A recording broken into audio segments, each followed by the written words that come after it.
and Rob Bonnet. Thousands of Kosovo Albanians greet Tony Blair with cheers and applause. He tells the crowd, "Your courage inspired us and gave us hope." A spacecraft crashes into the moon to try to find evidence of water. And the hottest day of the year brings the highest levels of air pollution.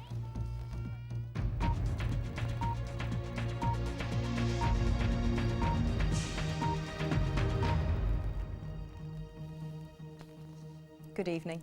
Tony Blair has told thousands of Kosovo Albanians that their courage in the conflict had inspired NATO. The crowds in Kosovo's capital, Pristina, cheered and chanted his name as he said he was proud to see them back in their homeland where they belong. He called on all ethnic communities to put their bitter conflicts behind them. It was a hero's welcome for the Prime Minister, nothing less. This was the first of many embraces. Kosovo Albanians see Mr. Blair as the NATO leader who fought longest and hardest on their behalf. There was real emotion here today. This elderly man hugged him like a brother and didn't want to let go. But it wasn't all joy and celebrations. The Prime Minister has come to a Kosovo with an uncertain future. Ethnic Albanians are enjoying new freedom, but many Serbs here are living in fear. During his visit, he's pleading for tolerance. To the crowd waiting to see and hear him, the message was no more hate, no more killing. We want all people here in Kosovo, whether Albanians, whether Serbs, whatever their background, to live in peace and security and friendship one with another. As he spoke, army marksmen kept watch. Security was tight, so tight that many in Pristina didn't know the Prime Minister was here. But from those who did, there was a great deal of gratitude. And we thank him, he is our best friend, for all the Kosovars here in Kosovo. His brief visit at an end, the Prime Minister said an emotional farewell. I look forward to the day when I come here again, when Pristina is rebuilt, when Kosovo is rebuilt, and when all people here live in justice and partnership and friendship for the future. Thank you. That kind of future may be a long time coming, but today the people of Kosovo felt once again they were not alone. Orla Guerin, BBC News, Pristina. And the first British troops to enter Kosovo after the end of the conflict have arrived back in Britain. Around 100 members of the 1st Battalion Parachute Regiment were reunited with their families at RAF Bryce Norton in Oxfordshire. They were the first to enter Kosovo after the end of the conflict, and they're the first frontline troops to come home. Come on, Jen. It's always nice. For them and those they left behind, it's been a long and sometimes agonising 2 months. I missed you. Desperately missed at home, but desperately needed in Kosovo. It was like a liberation day again. Flowers, young ones like this running up to you and holding your legs, not letting you go. It was very emotional. Women running up to you, not being able to speak. After the horrors they've seen, all of them were holding their families even closer today. The Paras spearheaded the NATO move into the province, patrolling the streets of the capital, Pristina, trying to restore order and rebuild shattered communities. We arrived in a city that was largely lawless. There were a lot of very ghastly murders, lootings, arson attacks and so on. And through our presence on the streets, by getting out and patrolling with our interpreters and talking to people, reassuring people, we have reduced that level of violence. Kosovo is far safer now than when the Paras first arrived, but they finished only the first stage in an operation that may well involve British troops for years. All the remaining Paras will be home by tomorrow night, but they leave behind more than 9,000 British troops on peacekeeping duties in the former Yugoslavia. Philippa Young, BBC News, RAF Bryce Norton. A space probe has ended its mission by crashing, as planned, into the moon. The Lunar Prospector has been circling the moon for 18 months, during which it detected evidence that ice might be trapped at the lunar poles. Scientists at the American space agency NASA are confident that the probe hit the crater, but early results haven't been encouraging. The Lunar Prospector was launched 18 months ago and has since been carrying out a survey of the moon's surface. NASA decided to end its mission by crash landing it in a part of a lunar crater always in darkness, and therefore likely to be the most promising site to contain ice. The hope was that a plume of vapor would arise from the crash site, containing perhaps enough water as would fill a bath. This could then be detected. I think if we find water, we then have to go and see how much and what state it's in, so that we could actually use it as a living off the land thing. But I think it would be an important first step toward getting people back in the loop on the moon and actually maybe having outposts. However, telescopes watching the moon from Earth have so far seen nothing, and one scientist said it was a bit of a disappointment. This does not necessarily mean that there is no water, since further analysis by ultraviolet light will be made, and this could take some time. The presence of water with its oxygen and hydrogen could mean that one day human beings will be able to survive on the moon instead of just visiting. Paul Reynolds, BBC News, Washington. 34 people have been arrested at a Lincolnshire farm, which is the site of one of the largest trials of genetically modified crops in the country. The arrests for criminal damage took place after protesters started to tear up maize at Bar Farm. But the farmer says they missed the GM site and instead attacked the one next door, destroying the crop he would have fed to his cattle this winter. Immigration officers have warned the government that thousands of immigrants are entering Britain illegally on Eurostar trains. They've been avoiding passport checks in France by exploiting a loophole and buying a train ticket to Calais and another to London. Immigration officers at the French border assume they've already had their passport checked. The government says it may fine Eurostar £2,000 for every illegal immigrant it brings into Britain.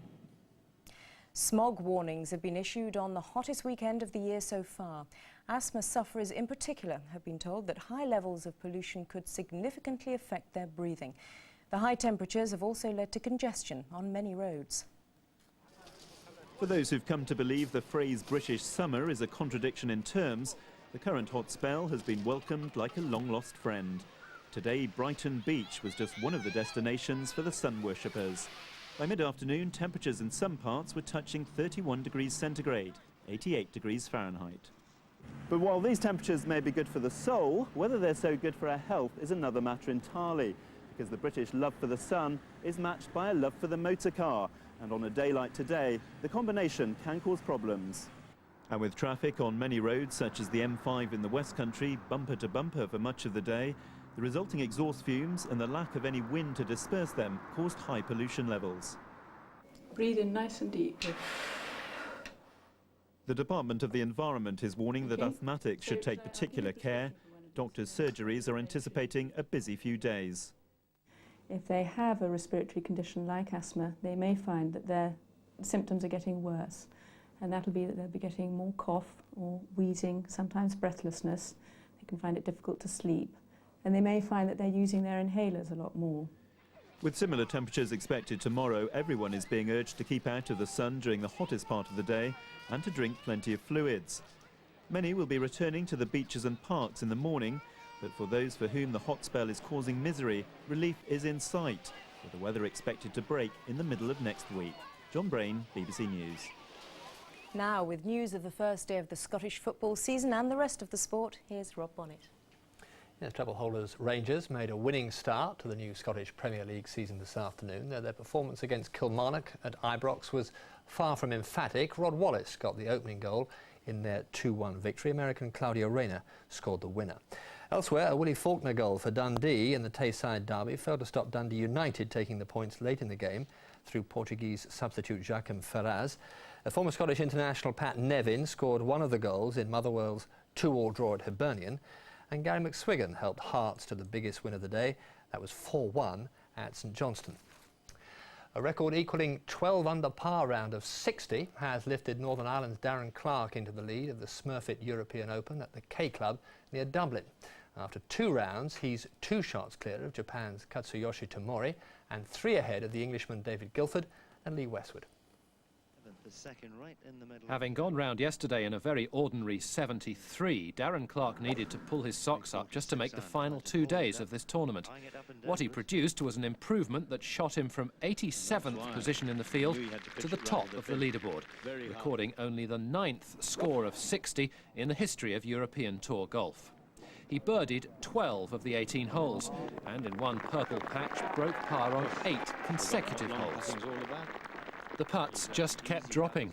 This, on the 15th of the day, took him into the lead for the first time. And it might have been even better. If this highly sinkable putt, 3 greens from home, had gone in, he'd have become the first ever player in Europe to score a 59. On a course as benign as Carnoustie a fortnight ago was hostile, scoring all round has been low. In his first tournament since winning the Open, Paul Lawrie is well placed on 6 under par, a position he shares with Colin Montgomery.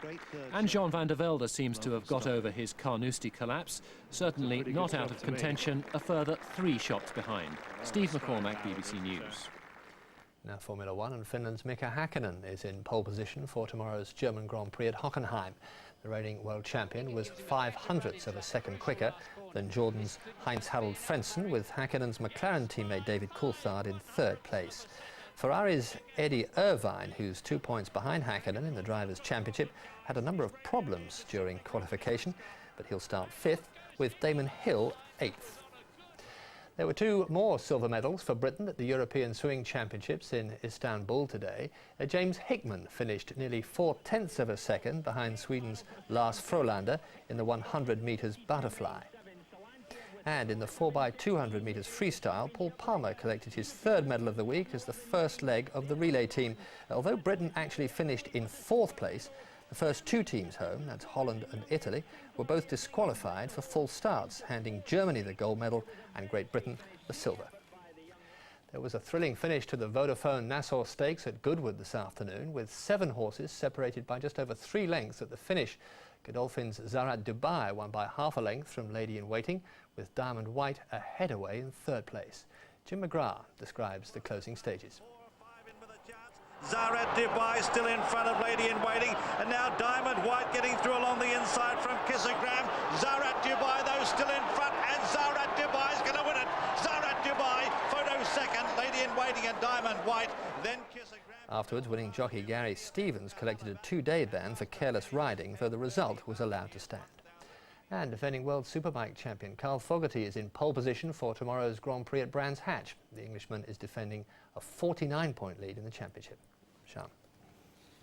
And tonight's main news again. Thousands of Kosovo Albanians have given Tony Blair a rapturous welcome in Pristina.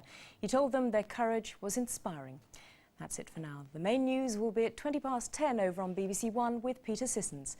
Good evening.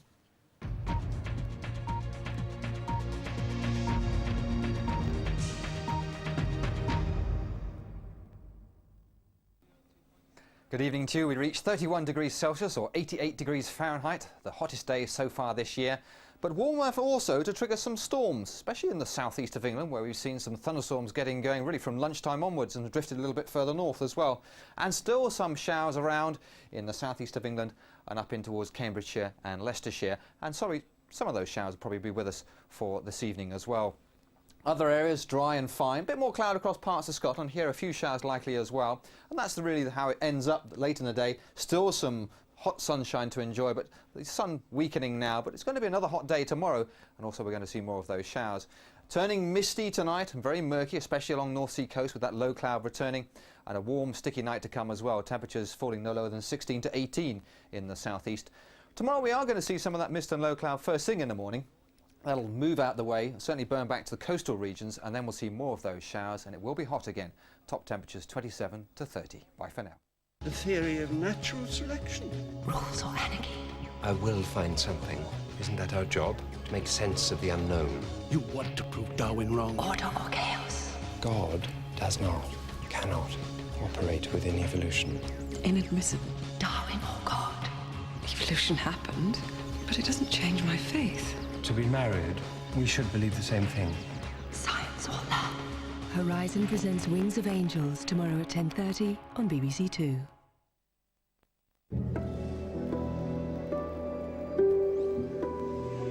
A poignant journey following the descendants of slaves and slave traders. BBC Two's History Zone heads into Africa in half an hour after a new series examining how the First World War was fought. Western Front is with Professor Richard Holmes.